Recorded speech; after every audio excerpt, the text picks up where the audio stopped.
Hello friends, எல்லோரும் எப்படி இருக்கீங்க? நல்லா தான் இருக்கீங்க. Okay, fine. இது ஒரு கொசு பேட் தான். இதில் கொசு விழுந்தால் கொசெல்லாம் செத்து போயிடும், டெட் ஆகிடும் இல்லைங்களா? ஆனால் சார்ஜ் ஏற்றினா தான் அது அது கதை முடியும். இல்லைன்னா கொசு டெட் ஆகாது.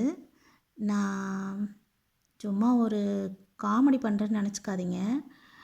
ஒரு மெசேஜ் சொல்ல தான் இதை சொன்னேன்.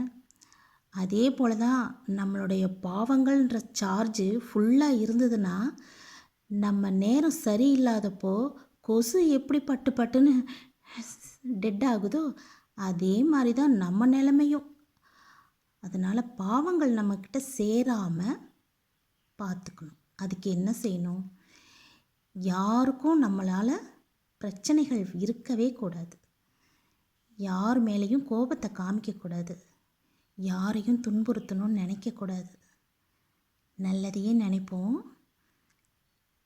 தர்ம தேவதையாக இல்லைனாலும் பரவாயில்லை, நல்ல மனிதர்களாக வாழ்வோம். ஃப்ரெண்ட்ஸ், நான் சொல்கிறது கரெக்டு தானே? I love you.